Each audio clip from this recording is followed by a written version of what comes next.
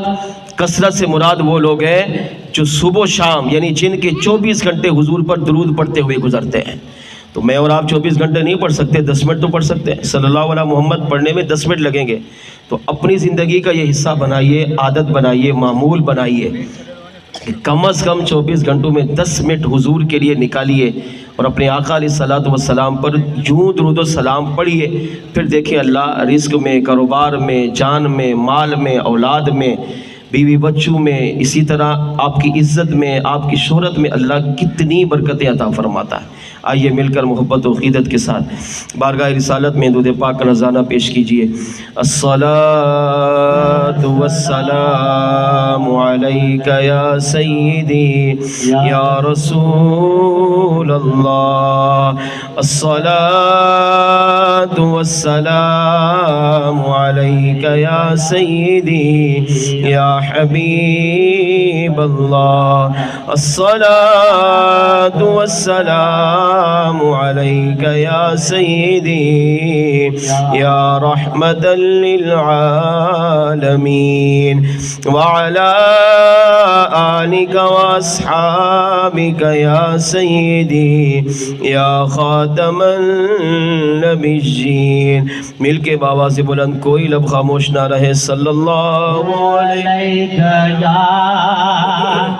یا رسول اللہ وسلم علیک یا حبیب اللہ، بڑھئے صلی اللہ علیک یا رسول۔ پڑھ لیجئے شرمائے نہ۔ صلی اللہ علیہ یا رسول اللہ وسلم علیہ یا حبیب اللہ۔ تیرا کھاوا میں تیرے گیت گاوا یا رسول اللہ، یا رسول اللہ کی صدا سارے مل کے لگائیں۔ تیرا کھاوا میں تیرے گیت گاوا یا رسول اللہ، تیرا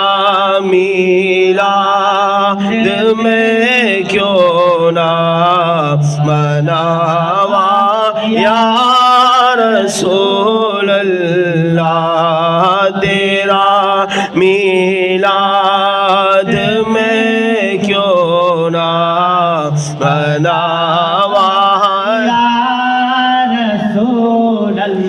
حلیمہ گھر کدی ویکھے کدی سرکار نو ویکھے، حلیمہ گھر کدی ویکھے کدی سرکار نو ویکھے، میں کیڑی سیج تیرے لئی بچھاوا یا رسول اللہ، میں کیڑی سیج تیرے لئی سجاوا یا رسول اللہ، تیرا میلاد میں کیوں نہ مناوا یا رسول اللہ۔ میں کچھ بھی نہیں جے تیرے نال میری کوئی نسبت نہیں، میں کچھ بھی نہیں جے تیرے نال میری کوئی نسبت نہیں، میں سب کچھ ہاں جے میں تیرا صدا یا رسول اللہ میں سب کچھ حاج میں تیرا صداوا یا رسول اللہ تیرا میلاد میں کیوں نہ مناوا یا رسول یقیناً آپ ہر عاشق کے گھر تشریف لاتے ہیں یقیناً آپ ہر عاشق کے گھر تشریف لاتے ہیں میرے گھر میں بھی ہو جائے چراغ یا رسول اللہ میرے گھر میں بھی ہو جائے چراغ یا رسول اللہ تیرا میلاد میں کیوں نہ منا آیا رسول میرا دل بھی چاہدائے میرے گھر بھی تو آؤ میرا دل بھی چاہدائے میرے گھر بھی تو آؤ تیری رہوا دے وچ پلکا بچھاوا یا رسول اللہ تیری رہوا دے وچ پلکا بچھاوا یا رسول اللہ تیرا میلاد میں کیوں نہ منا یا رسول مدینے پاک دے اندر میری یہ ہو عبادت ہے مدینے پاک دے اندر میری یہ ہو عبادت ہے تیرے روزے تو نہ نظرہ ہٹاوا یا رسول اللہ تیرے روزے تو نہ نظرہ ہٹاوا یا رسول اللہ تیرا میلاد میں کیوں نہ منا یا رسول جگاؤ بھاگ میرے بھی ابو ایوب دیواگو جگاؤ بھاگ میرے بھی ابو ایوب دیواگو مقدر اس دم کے تھو لے آوا یا رسول اللہ مقدر اس دم کے تھو لے آوا یا رسول اللہ تیرا کھاوا میں تیرے گیت گاوا یا رسول اللہ تیرا میلاد میں کیوں نہ مناواں یا رسول اللہ تیرا میلاد میں کیوں نہ مناواں یا رسول اللہ۔ اللہ کریم نے قرآن پاک میں ارشاد فرمایا لقد من اللہ علی المؤمنین اذ بعث فیہم رسولا، بے شک اللہ نے ایمان والوں پر یہ احسان فرمایا کہ ان میں اپنے محبوب کو بھیجا۔ اس آیت کریمہ کو سمجھ کر دو روایات آپ کی بارگاہ میں پیش کرتا ہوں، پھر انشاءاللہ ہم سلام کی طرف بڑھتے ہیں۔ انتہائی توجہ میری طرف رکھیں گے۔ بے شک اللہ نے ایمان والوں پر احسان کیا۔ علماء کہتے ہیں کہ اللہ کریم نے اس آیت میں احسان جتایا۔ تو پہلا سوال یہاں پر یہ ہے کہ اللہ نے احسان کیوں جتایا؟ نمبر دو، اللہ نے احسان کن لوگوں پر جتایا؟ نمبر تین، احسان جتانے میں اللہ تعالیٰ کا راز کیا ہے؟ یہ تین باتیں اس آیت کریمہ سے سمجھنے کی کوشش کرتے ہیں۔ لقد من اللہ علی المؤمنین اذ بعث فیہم رسولا، بے شک اللہ نے ایمان والوں پر احسان کیا۔ کیا احسان کیا؟ ہمارے پاس اللہ نے ہمیں انسان بنایا، یہ بھی اللہ کا احسان ہے۔ اگر وہ ہمیں جانور کیڑے مکوڑے بنا دیتا ہم کیا کرتے؟ کچھ بھی نہیں۔ اللہ نے ہمیں مسلمان بنایا، یہ بھی اللہ کا احسان ہے۔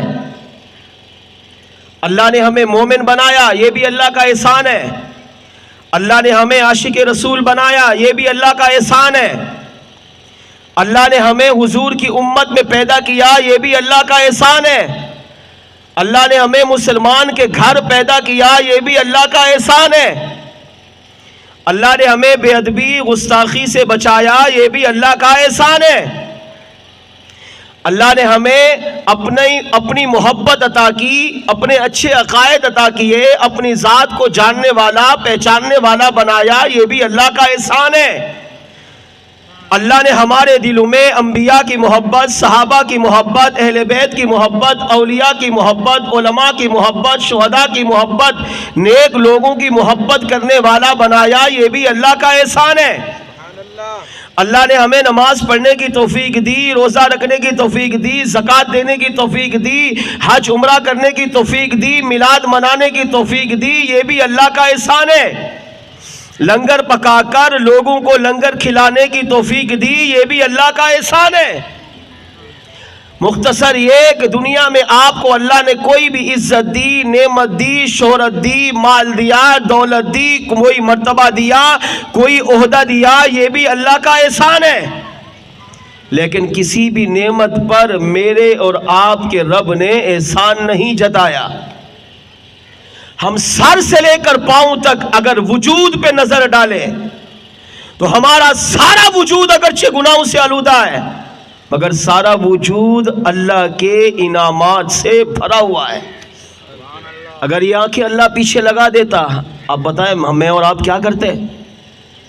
اگر ایک آنکھ ہوتی ایک نہیں ہوتی، یا آنکھ یہاں ہوتی ہم کیا کرتے؟ ایک کان ہوتا ایک نہیں ہوتا ہم کیا کرتے؟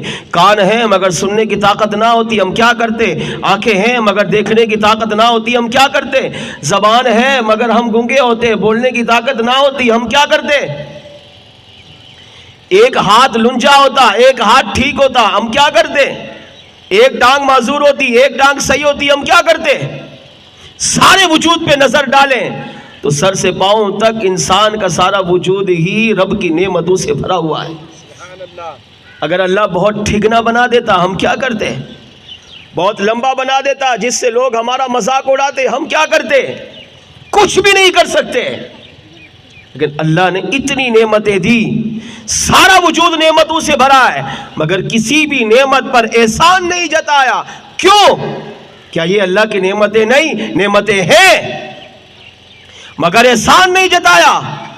امام راضی تفسیر کبیر میں کہتے ہیں اس کی پہلی وجہ یہ ہے کہ اللہ نے انسان کو جتنی بھی نعمتیں دی، ہزاروں لاکھوں کروڑوں نعمتیں ایک انسان کو اللہ دیتا ہے، مگر کسی بھی نعمت پر احسان نہیں جتایا، اس لیے کہ اللہ کی بارگاہ میں سب سے بڑی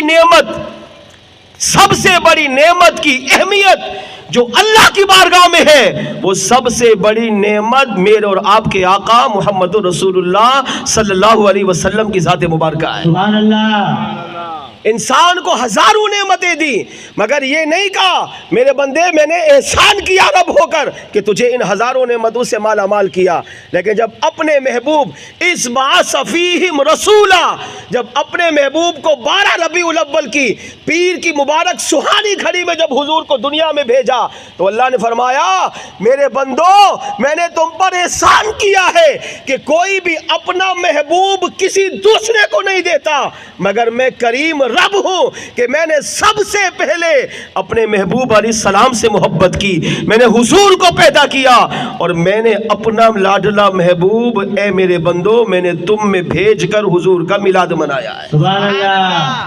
آپ کسی سے محبت کرتے ہیں تو کیا آپ چاہیں گے کہ آپ کا محبوب دوسرے کے پاس ہو؟ اگر آپ کی سچی محبت ہوگی آپ برداشت نہیں کر پائیں گے، آپ کی غیرت جوش مارے گی، آپ یا تو اپنے آپ کو مار دیں گے یا سامنے والے محبوب کو مار دیں گے، یا آپ کا محبوب جس کے ساتھ گھومے گا آپ اسے مار دیں گے۔ یہ ہماری دنیاوی محبت ہے، جبکہ وہ خالق ہے، وہ بے نیاز ہے، وہ رب چاہتا ہے۔ فرماتے ہیں کنت کنزا مخفیا فاحببتہ، اللہ فرماتے ہیں میں چھپا ہوا خزانہ تھا، پھر مجھے پیار ہوا، مجھے محبت ہوئی۔ یا اللہ کس سے محبت ہوئی؟ فرمایا مجھے سب سے پہلے اپنے محبوب سے محبت ہوئی، ہمارے آقا سے محبت ہوئی۔ فاحببتہ، میں نے حضور سے پیار کیا، اور حضور سے پیار کرنے کی وجہ سے اللہ فرماتا ہے پھر میں نے اپنے خاص نور سے حضور کے نور کو پیدا فرمایا۔ اب جب میں نے اپنے خاص نور سے حضور کے نور کو پیدا کیا تو اللہ فرماتے میں رب یہ چاہتا تھا میرا محبوب میرے پاس رہے، کیونکہ کوئی اپنا محبوب دوسرے کو نہیں دیتا۔ لیکن اے ایمان والو میں نے تم پر احسان کیا کہ اپنا لاڈلا محبوب بھی تمہیں عطا فرما دیا ہے۔ سبحان اللہ۔ اس وجہ سے اللہ نے فرمایا لقد من اللہ، بے شک اللہ نے ایمان والوں پر احسان کیا۔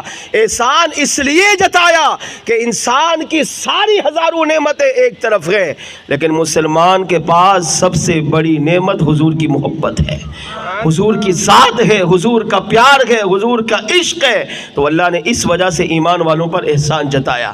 نمبر 2، دوسرا سوال کیا تھا؟ احسان ایمان والوں پر کیوں جتایا؟ اللہ چاہتا تو یہ بھی فرما سکتا تھا لقد من اللہ علی الانسان، میں نے انسان پر احسان کیا، اے انسانیت میں نے تم پر احسان کیا۔ اچھا یہ بات بھی یاد رکھیے گا اللہ نے حضور کو پیدا کر کے حضور کا میلاد دنیا میں منا کر حضور کو دنیا میں بھیج کر اللہ نے ساری انسانیت نہیں ساری کائنات پر اللہ نے احسان کیا ہے، مگر جتایا نہیں۔ جتایا کن پر؟ ایمان والوں پر۔ کیوں؟ امام راضی کہتے ہیں اس میں دوسرا راز یہ ہے کہ اللہ تعالیٰ کی ذات ازل سے جانتی ہے کہ ایمان والا ہی ہوگا جو میرے محبوب علیہ السلام سے سچی محبت کر کے حضور کا میلاد منائے گا۔ سبحان اللہ۔ میلاد کا مطلب کیا ہے؟ علماء کہتے ہیں میلاد کا مطلب یہ کہ حضور کے نام کی محفلیں سجائے گا۔ میلاد کا مطلب یہ کہ اپنے گھر میں، اپنے اڑوس پڑوس میں، اپنے محلے میں، اپنے گلی کوچوں میں حضور کے ذکر کی محفل سجائے گا، لوگوں کو جمع کرے گا، بیوی بچوں کو جمع کرے گا، اس میں میرے محبوب کی یاد منائے گا، حضور کا تذکرہ کرے گا، حضور کا ذکر خیر کرے گا۔ اس وجہ سے اللہ نے اپنے محبوب علیہ الصلوۃ والسلام کو پیدا فرماتے ہوئے ایمان والوں پر احسان جتایا۔ تیسرا اور آخری سوال، احسان کیوں جتایا؟ کیوں احسان کیوں جتایا جاتا ہے؟ تاکہ میرے بندے میرے محبوب علیہ السلام کی اس نعمت پر رب کا شکر ادا کرے۔ آپ کو پیسوں کی حاجت تھی، آپ نے کسی سامنے والے سے پیسے مانگے، اس نے آپ کو دے دیا۔ اب مروت کا تقاضا، انسانیت کا تقاضا، بھائی چارے کا تقاضا یہ ہے آپ اس کا شکریہ ادا کریں، کیونکہ آپ مشکل میں تھے، سامنے والے نے آپ کی مدد کر کے آپ کی مشکل کو حل کیا۔ میں اور آپ مشکل میں تھے، ہیں مشکل میں، تو اللہ نے ہماری مشکلوں کو دور کرنے کے لیے اپنے محبوب کو بھیجا۔ کیوں؟ تاکہ میرے بندے حضور کی وجہ سے رب کا شکر ادا کریں۔ اب میں اور آپ غور کریں، کیا ہم اپنے رب کا شکر ادا کر رہے ہیں؟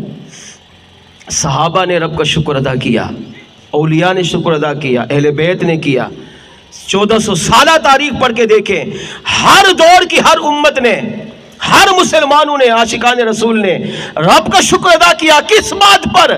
اے اللہ تیرا شکر ہے تو نے اپنے لاڈلے محبوب کو ہم میں پیدا فرمایا ہے۔ تو یہ بابرکت مہینہ، قرآن کریم کی یہ آیت ہمیں یہ پیغام دے رہی ہے، کیا کہ حضور کے دنیا میں آنے پر، حضور کے پیدا ہونے پر، حضور کے میلاد منانے پر رب کا شکر ادا کریں۔ اللہ کا شکر کیسے ادا کریں گے؟ نماز پڑھ کر، اپنی زبان کو حرکت دے گا، شکر الحمدللہ، اللہ تیرا شکر ہے، ہم اس قابل تو نہیں تھے مگر تو نے اپنے محبوب کو ہمارے پاس بھیجا۔ حضور آئے تو حقیقت یہ ہے ڈوبتی ہوئی انسانیت کو سہارا ملا۔ آج ہمارے پاس جو کچھ بھی ہے نا وہ سارا حضور کے صدقے، یاد رکھیے گا۔ اگر کسی نے یہ ذہن بنا لیا نا کہ نہیں میرے پاس جو کچھ ہے وہ حضور کے صدقے نہیں ہے، پھر آپ دیکھیں وہ کنگال کتنا جلدی ہوتا ہے، وہ چاہے کروڑ پتی کیوں نہ ہو، آپ کو کچھ عرصے میں بھیک مانگتا ہوا نظر آئے گا۔ اب کیوں؟ کیونکہ اگر حضور کے در سے ہی انسان اپنے آپ کو موڑ لے تو پھر کریم رب بھی اسے اپنے در سے دور کر دیتا ہے۔ تو رب کا شکر ادا کریں، کیسے کریں گے؟ نماز پڑھ کے۔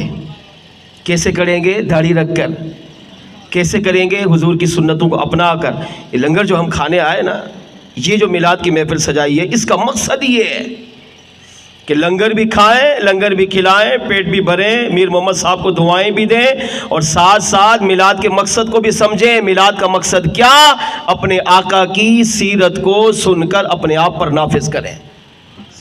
سنیے، صحابہ کرام علیہ مرضوان نے دو روایت عرض کر کے سلام کی طرف آتا، ایک حدیث اور ایک واقعہ، دونوں ایمان افروز ہیں، توجہ میری طرف رکھیں گے۔ صحابہ کرام علیہ مرضوان نے رب کا کیسا شکر ادا کیا، توجہ دے سنیں گے تو ہمارا بھی ذہن بنے گا کہ اللہ نے حضور کا میلاد ہمیں دیا ہے، ہمارے حصے میں دیا ہے، تو مجھے اور آپ کو رب کا شکر کیسے ادا کرنا چاہیے۔ سیاستہ میں یہ حدیث پاک موجود، مختلف سیرت کی کتابوں میں یہ حدیث پاک موجود۔ صحابہ کرام علیہ مرضوان ایک دن مسجد نبوی میں جمع ہوئے۔ ہماری محفل تو صحابہ کی طرح ہو ہی نہیں سکتے، لیکن ایک منظر میں آپ کے سامنے پیش کر رہا ہوں کہ جس طرح ہم یہاں جمع ہیں، کیوں جمع ہیں یہ اس حدیث سے سمجھتے ہیں۔ صحابہ بھی ایک دن مسجد نبوی میں جمع ہوئے۔ میرے آقا علیہ السلام اپنے مبارک حجرے میں تھے اور صحابہ مسجد نبوی کے صحن میں بیٹھ کر اب حضور کا میلاد منانے لگے۔ میلاد کا میں نے پہلے عرض کیا، جس محفل میں حضور کا نام آ جائے، حضور کا ذکر ہو جائے، حضور کی جوانی، حضور کا بچپن، حضور کا بڑھاپا، حضور کی سیرت، حضور کے معجزات، حضور کے صحابہ کا تذکرہ، حضور کے اہل بیت کا تذکرہ، حضور کے اولیاء کا تذکرہ ہو جائے، وہ محفل میلاد بن جاتی ہے۔ اب صحابہ کرام علیہ مرضوان آقا علیہ السلام کی شان بیان کر رہے تھے، کیونکہ صحابہ نے حضور کو دیکھا ہوا تھا۔ تو اب جس صحابی کو حضور کی جو بات پتہ چلتی، وہ صحابی اس محفل میں اس کو بیان کرتا۔ کوئی کہتا میں نے حضور کو ایسے دیکھا، کوئی کہتا میں نے ایسے دیکھا، کوئی کہتا میں نے ایسے دیکھا، کوئی کہتا میں نے ایسے دیکھا۔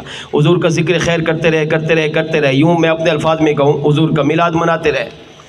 تھوڑی دیر گزری، میرے آقا صلی اللہ تعالیٰ علیہ وآلہ وسلم اس میلاد کی محفل میں تشریف لے آئے۔ سبحان اللہ کم ہے، آخر تک اگر کہیں گے اس کا مطلب یہ عقیدہ بھی ہے، میلاد کی محفل میں آتے ہیں،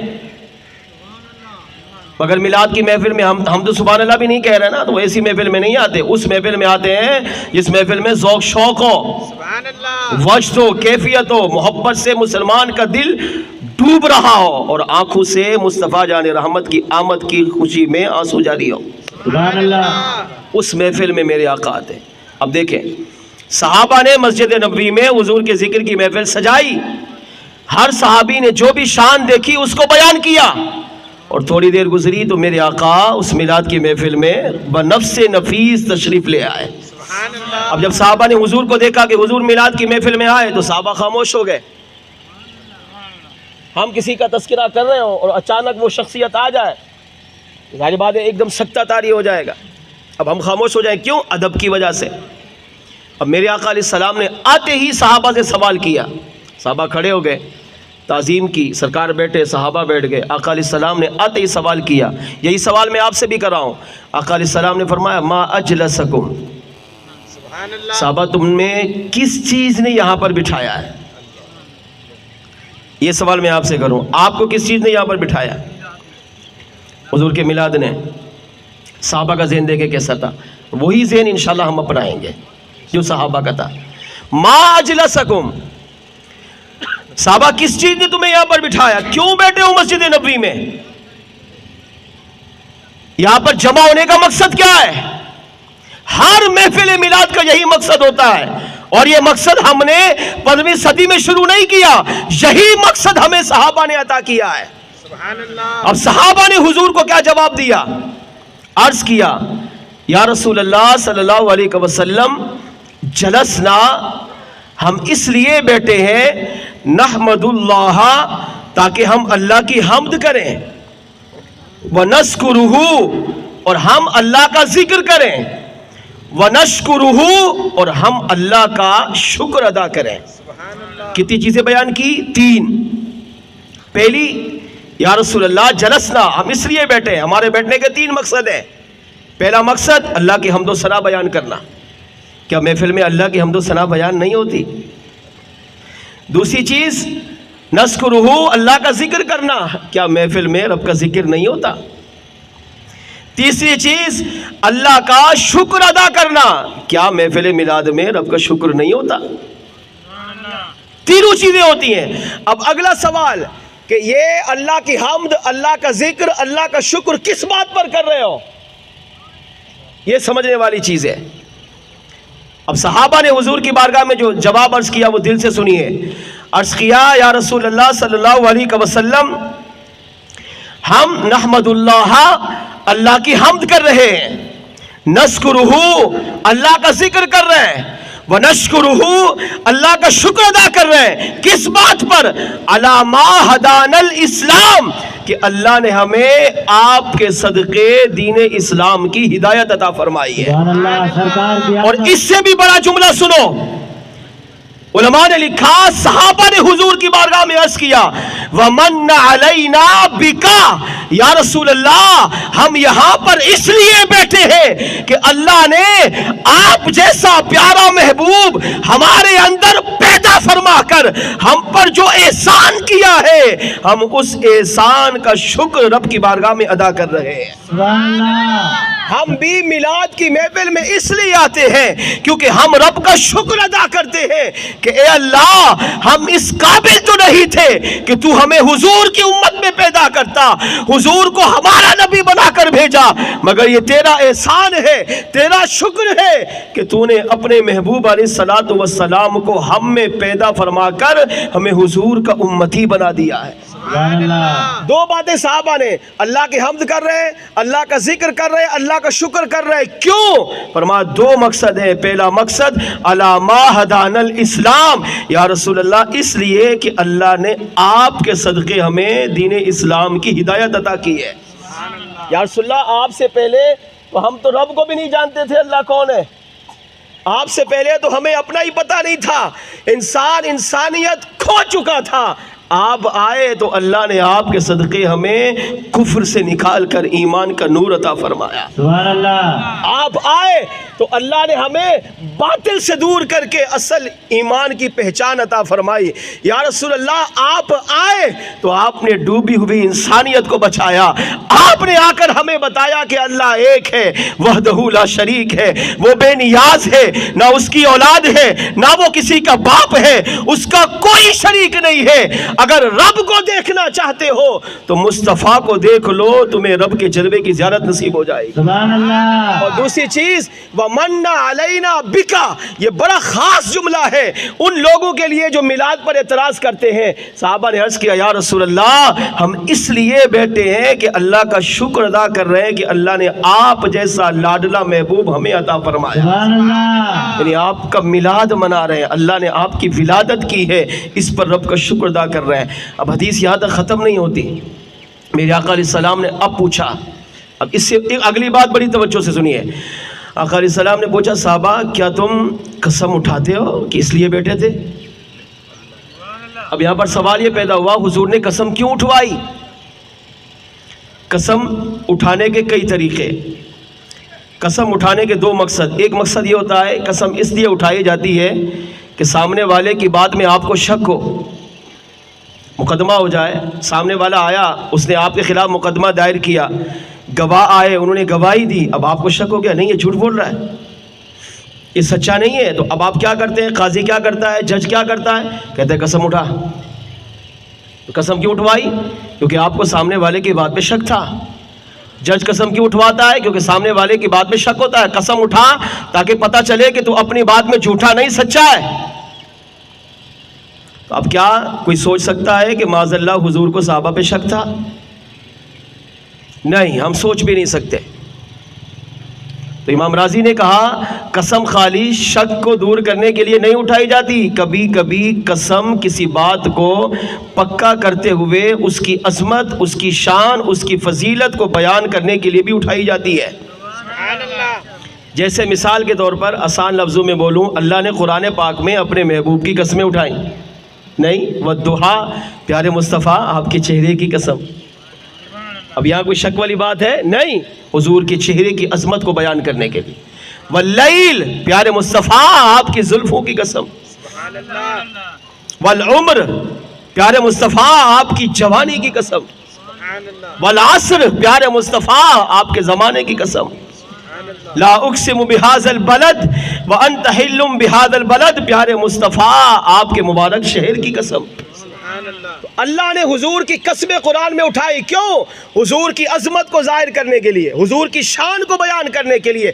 بالکل یہی چیز آپ یہاں سمجھیں. صحابہ نے، میرے آقا نے ارشاد فرمایا صحابہ کیا تم قسم اٹھاتے ہو کہ اس لیے بیٹھے ہو کہ اللہ نے تمہیں ہدایت دی میرے ذریعے اور مجھے پیدا کر کے میرا میلاد منا کر تم رب کا شکر ادا کر رہے ہو، کیا اس لیے بیٹھے ہو؟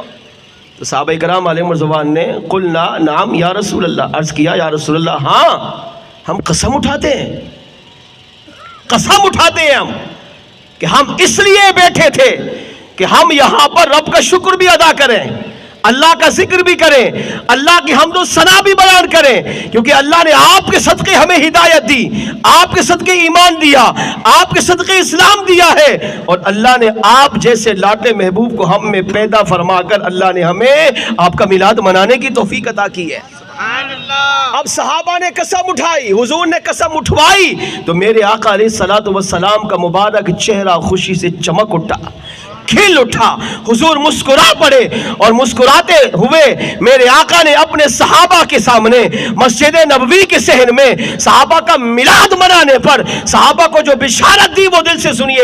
ارشاد فرمایا صحابہ تم یہاں مسجد نبوی میں بیٹھ کر میرا ذکر کر رہے تھے، میرا میلاد منا رہے تھے، میں اپنے کمرے میں تھا. اتانی جبریل، اچانک جبریل میری بارگاہ میں آئے. فاخبرنی، انہوں نے اللہ کا سلام پیش کیا.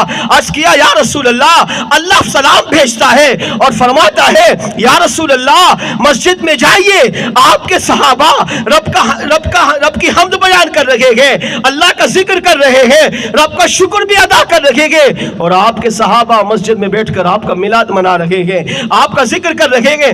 جا کر ان کو بشارت دیجئے میرے صحابہ میں تمہیں بشارت دینے آیا ہوں. یا رسول اللہ وہ بشارت کیا ہے؟ آقا علیہ السلام نے ارشاد فرمایا ان اللہ یباہی بکم الملائکہ، میرے صحابہ تم یہاں زمین پر بیٹھ کر میرا ذکر کر کے میرا میلاد منا رہے ہو، اور میرا کریم رب عرش اعظم پر اپنی شان کے مطابق اپنے فرشتوں کے سامنے تمہارا ذکر کر کے فخر فرما رہا ہے.